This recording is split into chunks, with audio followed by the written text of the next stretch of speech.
What up, y'all? Welcome to Savala's Tex-Mex BBQ. I'm out here cooking 4 briskets, 6 racks of ribs, and then 2 pork bellies to make pork belly burn-ends. I wanted to talk about how my event went in June. We had our first pop-up, and we got invited to Bovine and Barley in downtown Maine, Houston, and it was real eye-opener, surreal. It was everything went good. I mean, we learned a lot from the event.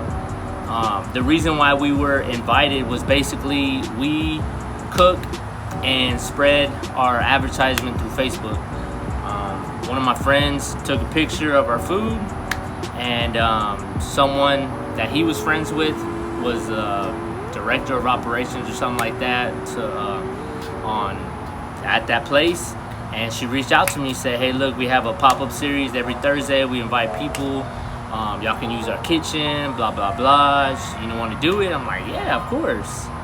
So I picked a later date so me and my wife could prepare for everything. And so we had about a month to prepare on what we were going to do, how to perfect it and everything. So the day comes, it's our pop-up day. And we already knew it was going to be rainy because of the forecast, which sucks. It rained a little bit that morning. And then when we were driving to the event, it stopped. But knowing my luck, I told my wife, look, this is what's going to happen. I said, when we get there, it's going to start pouring down because it's just my luck. And it happened just the way I said it. When we got there, it was pouring down rain. And so my wife and I was like, look, it's not gonna get any better. Let's get it. So we had a Cambro full of briskets, and then we had another Cambro full of her mac and cheese. We're just gonna keep it simple. Look, we're gonna make the brisket sliders, and then we were gonna make, and then we had the mac and cheese. I was like, this is our first event. Let's keep it simple. Let's keep it like, stuff that we know people like. So, the briskets, they were pretty heavy. So, my wife brought her A game. We walked to the event. It wasn't too far from where we parked. Everyone was looking at us like, what the heck? These guys are all soaking wet. The staff there was phenomenal. When I say they're the best people that we needed around us at our first pop-up, I mean it. Shout out to y'all, Bovine and Barley, to everyone, their leadership, everything. It was spectacular. They could not have made this event more easier for us. It was just perfect. So we got in there. They told us, look, usually people have printouts of their menu. We didn't have that. They were able to do that. So that's something that we can provide next time. It's just something we didn't know to expect. It was just me and my wife. My sister ended up coming and running the show. She ended up saving the show. We didn't really know what we were gonna do and how we were gonna do it. We're like, oh, well, maybe make a plate and show what we're gonna, make. My sister's been to these things. She goes out more than me, my wife. So she goes, look, let's set up our table. We had our banner. She goes, get your food, bring it. We'll set it right here so people see it. She had the card so everyone can pay. And then me and my wife were in the kitchen, and we were just taking orders from her. It was my sister, my brother-in-law, my sister's friend Vivi, who was very helpful, and then my sister's friend Andres. That man came through. I barely met him that day, my wife and I, but he just helped us so much. To have someone you don't even know come and just help y'all to make sure y'all are not stressed, it's just amazing. I felt like all odds were against us that day. But yet, friends came through and good people came through. It rained, like I said, but there was a lot of people still there. A lot of people came. So a lot of them were just random people, of course. It's a nice spot. And then a lot of them were friends from my wife's job, friends from just that I grew up with, friends that I met from Instagram.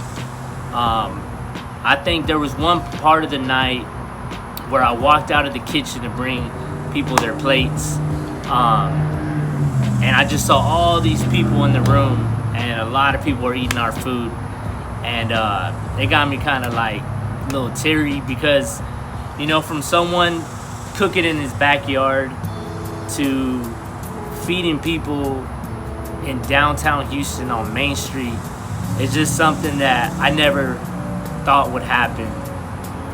That was the goal, of course. I don't know. Sometimes, you know, you just can't believe it. So anyways, everything got sold out. We learned, you know, how to do it next time.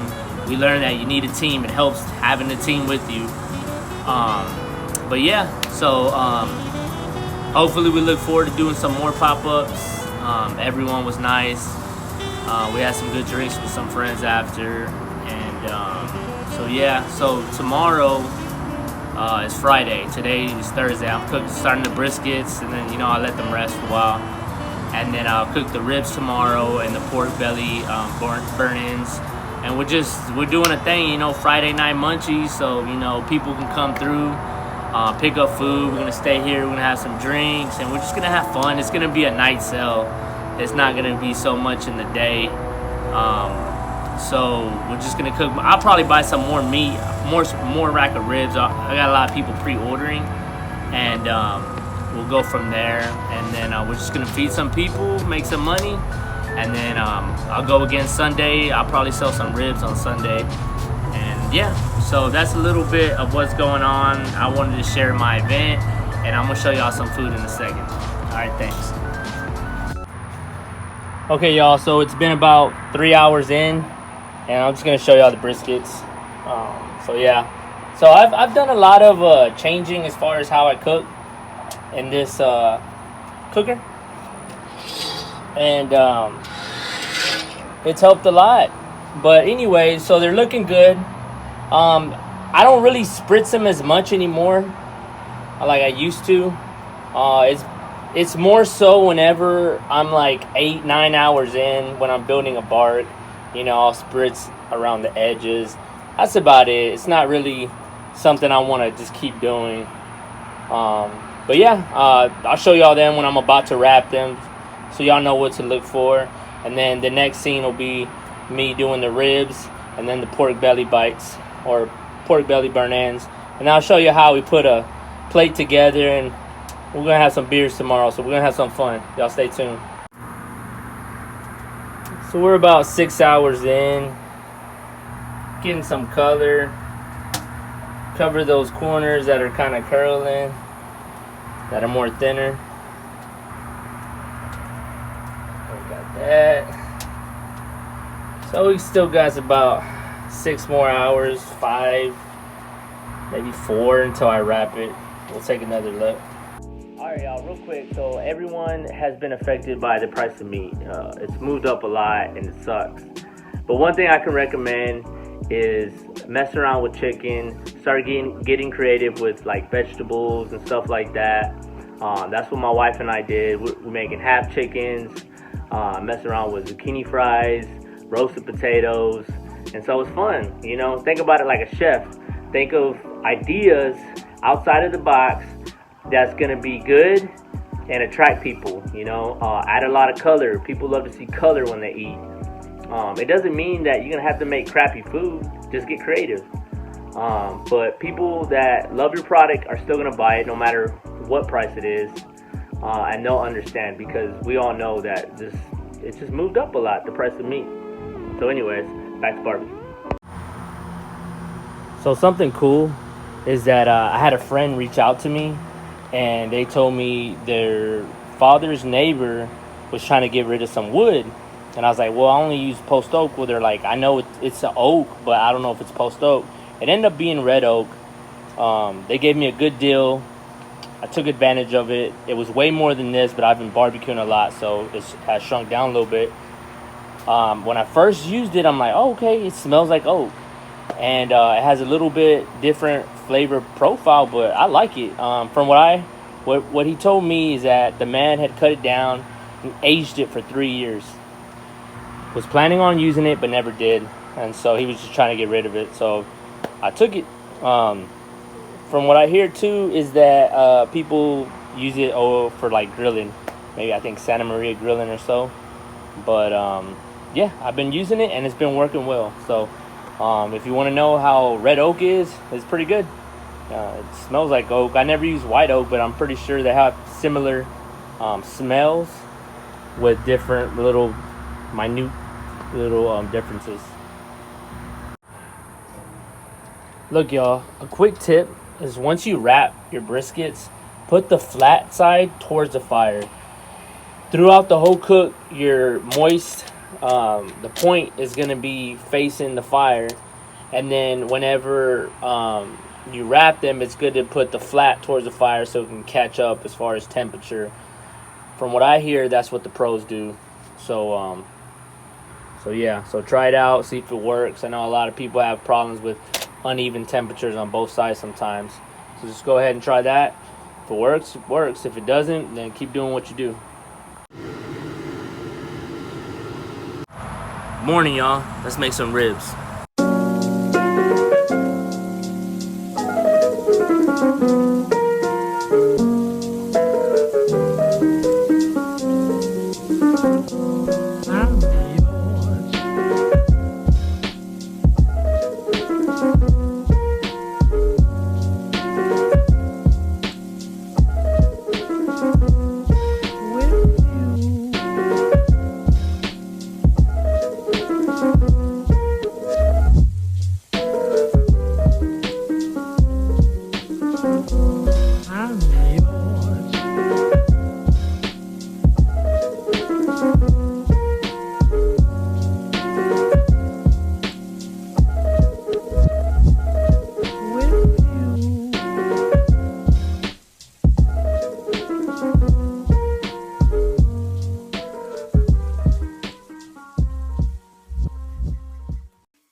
Let's make some pork belly burnt ends.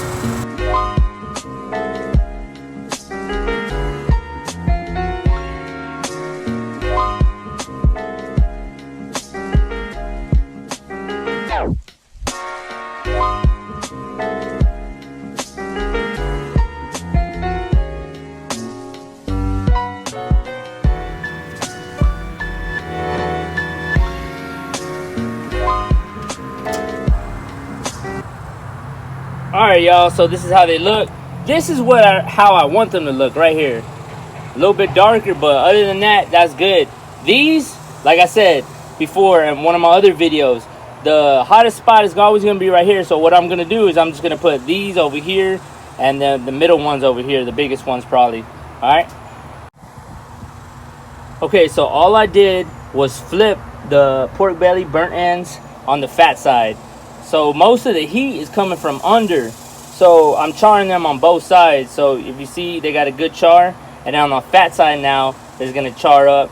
And I want these things dark, and I want them soft. I want them to melt in people's mouths. I don't want it hard to chew or anything. That's how they're supposed to be eaten. That's the way I like them. When I sauce them up and everything, it's just going to get sauced for a little bit. But I want these tender. So we'll check these out. Maybe in another hour, another 30 minutes. So they're looking good so far. Okay, these are done. What I'm gonna do is flip them, sauce them for about 5 minutes, then take them off. I have to be very careful because I don't want to break it. I want to make sure I keep the integrity good as well as the flavor. Okay, so look, just basically pushing it to the limit, but see, they're about to fall apart. So I'm gonna sauce them, let them sit for a while. That's the texture I like. Still a little wet looking. Got the sauce and tender as hell. All right, so they're about the color. Definitely about the temperature I like. So I'm gonna go ahead and get these mixed up with some sauce.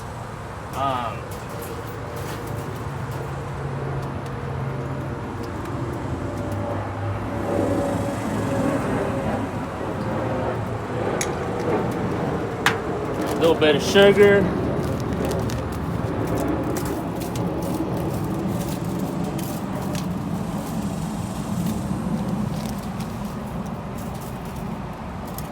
And then I'm gonna go ahead and mix them up. And then when I'm done, I'm gonna put foil over it and just try to get these real tender.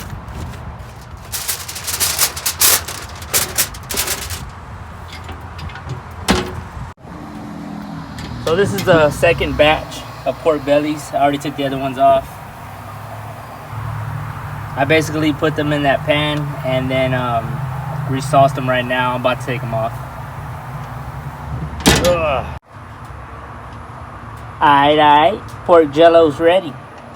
And it's looking good and it's feeling good. Now that's a brisket sandwich. These are my ribs, my wife's mac and cheese, and some green bean casserole.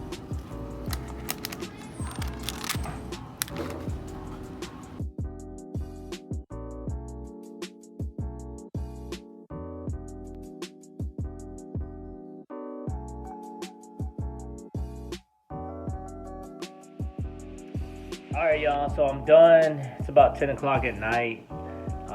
I left around 9. I didn't get completely sold out. I had one brisket left over, so I vacuum sealed it, and we'll use it again Sunday. That's how it goes sometimes, but we don't stop. You know, consistency is my key weapon, and you know, with my product and with the cook.